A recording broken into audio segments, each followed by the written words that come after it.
out of here, you filthy bunch! The exhausted woman standing quietly outside the luxury hotel looked like she could barely afford a single night's stay. Wearing a simple sweater, carrying 2 travel bags, and holding the hand of her 6-year-old daughter, she smiled politely at the doorman before walking toward the entrance. Less than 5 minutes later, she and her little girl were standing on the sidewalk with all of their luggage thrown onto the pavement. The hotel manager had personally ordered security to remove them. What no one inside that building knew was that the woman they had just humiliated owned not just that hotel. She owned the largest 5-star hotel chain in New York. Her name was Anna Brooks. For more than 15 years, Anna had transformed a struggling family business into one of America's most respected luxury hotel brands. She rarely appeared in public. Most employees only knew her name from company newsletters and annual reports. Very few had ever seen her face. Anna preferred visiting her properties quietly, without cameras or executives following behind. She believed the best way to judge a hotel was to experience it exactly as an ordinary guest would. After spending nearly 3 weeks overseas negotiating a new international partnership, Anna finally landed in New York late at night. She was exhausted. Instead of returning to her mansion across the city, she decided to spend the night at the company's flagship hotel in Manhattan. Her daughter, Sophie, had fallen asleep during the drive and was leaning against her mother's shoulder. "I just want a hot shower and a good night's sleep," Anna whispered with a tired smile. As she entered the grand marble lobby, conversations suddenly slowed. Several guests glanced toward her before quickly looking away. Her casual clothes, wrinkled from hours of travel, looked completely out of place beneath the crystal chandeliers. Then James, the hotel manager, noticed her. James had managed the hotel for almost 5 years. He believed luxury meant appearances, expensive suits, designer handbags, luxury watches. To him, wealthy guests always looked rich. Seeing a black woman dressed so simply carrying her own luggage, he immediately made up his mind. She didn't belong. Without even greeting her, James walked over. "I'm sorry, ma'am," he said coldly. "This hotel is fully booked." Anna looked around. The lobby was almost empty. "That's strange," she replied calmly. "I checked availability before coming." James forced a smile. "Our remaining suites are reserved for VIP guests." Anna nodded. "I understand. Could you check under Brooks?" James didn't even touch the computer. "There is no reservation." Standing nearby, the young receptionist, Lisa, quietly glanced at the screen. She could already see the reservation sitting right there. Executive Presidential Suite. Reserved under Anna Brooks. She hesitated. Before she could speak, James interrupted. "Lisa." His voice was sharp. "Stop wasting time." Lisa lowered her eyes. She needed this job. She couldn't openly challenge her manager. Still, she walked over to Anna with a gentle smile. "I'm very sorry, ma'am." She carefully lifted one of Anna's bags. "If you'd like, I can help you find another hotel nearby." Anna looked at the young receptionist. There was no arrogance in her eyes, only kindness. Before Anna could answer, James laughed. "Don't bother. People like this usually can't afford places around here anyway." Several employees awkwardly looked away. Sophie's little hand tightened around her mother's fingers. "Mom," she whispered. "Did we do something wrong?" Anna knelt beside her daughter. "No, sweetheart. Sometimes people judge others before they know them." James rolled his eyes. "Security." 2 guards approached immediately. "Escort them outside." Neither guard wanted to argue with the manager. Within moments, Anna and Sophie found themselves standing outside the hotel entrance. Lisa hurried after them carrying the bags herself. "I'm so sorry," she whispered. "I wish I could do more." Anna smiled warmly. "You've already done more than you realize." Lisa looked confused. She had simply treated a stranger with respect. To Anna, that meant everything. Just then James stormed outside. "What are you waiting for?" He grabbed one suitcase himself and tossed it onto the sidewalk. The second bag followed.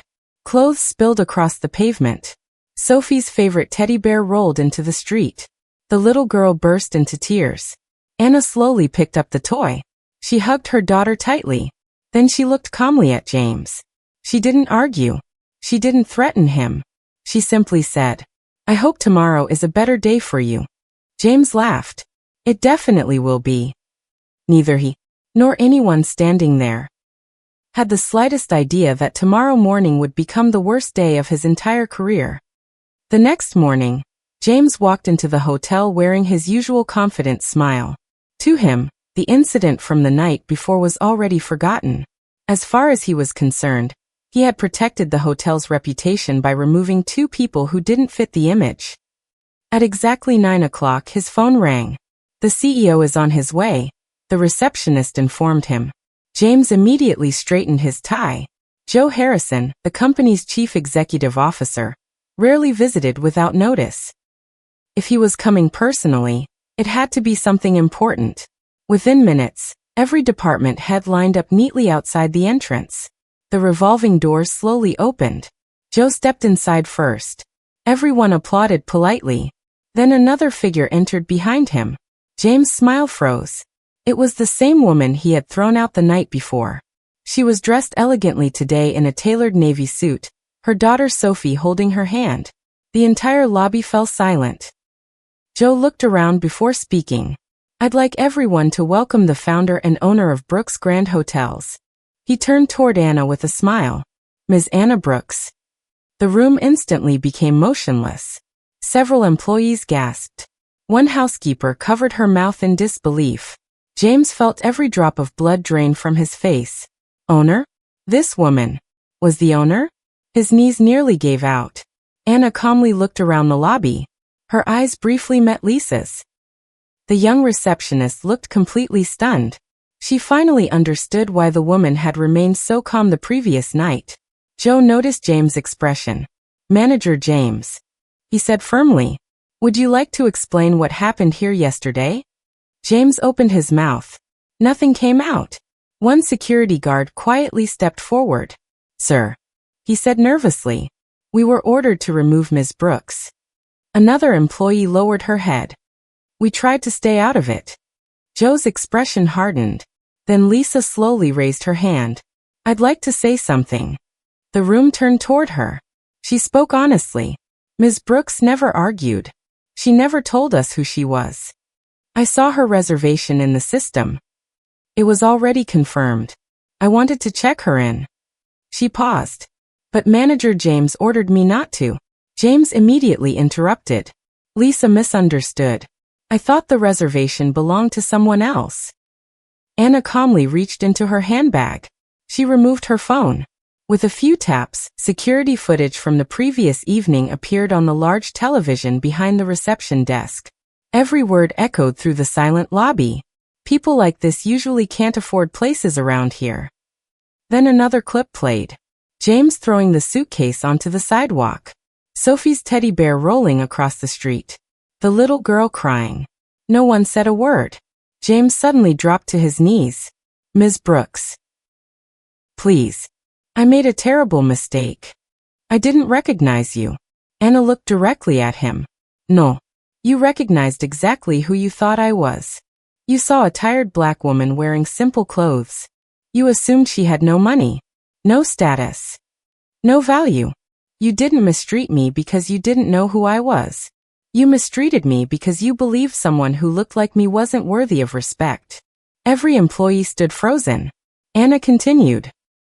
"If I had truly been an ordinary guest," she glanced toward Sophie, "would your behavior have been acceptable?" James lowered his head. Tears filled his eyes. "I'm sorry." Anna nodded slowly. "I believe you are. But leadership isn't measured by apologies. It's measured by how people feel after meeting you." She turned toward Joe. "My decision is final." Joe understood immediately. He removed James' manager identification badge. "James Carter," he announced. "Your employment with Brooks Grand Hotels is terminated effective immediately." Security quietly escorted the former manager away. No one tried to stop them. After the lobby settled, Anna turned toward Lisa. "Would you please join me in my office?" Lisa nervously followed her upstairs. She expected a routine conversation. Instead, Anna handed her a folder. Lisa opened it. Inside was an enrollment letter for one of New York's top hospitality management programs. She looked up in confusion. I don't understand. Anna smiled. I've been looking for a new hotel manager. Lisa's eyes widened. But I'm only a receptionist. For now, Anna replied. You treated a complete stranger with kindness. You respected someone everyone else ignored. I can teach management. I can teach finance. I can teach operations. But I cannot teach character. Tears filled Lisa's eyes. You really believe I can do this? Anna nodded. I don't promote people because they know everything. I promote people because they never forget how to treat another human being. Over the next 6 months, Lisa attended intensive leadership training fully paid for by the company. She learned budgeting, hotel operations, guest relations, and staff management directly from some of the industry's best executives. When she finally returned, she walked through the same hotel lobby where she had once stood behind the reception desk. Only this time, she wore the manager's name badge. The employees applauded as Anna personally handed her the office keys. Before leaving, Anna gathered the entire staff for one final message. A luxury hotel isn't defined by marble floors or crystal chandeliers. It's defined by how it treats the guest who looks like they have nothing. Because true class is shown through respect, not assumptions. From that day forward, every new employee at Brooks Grand Hotels watched the security footage from that unforgettable night during orientation. Not to embarrass James, but to remind everyone of a lesson they would never forget. The most important guest who walks through your door may not look important at all.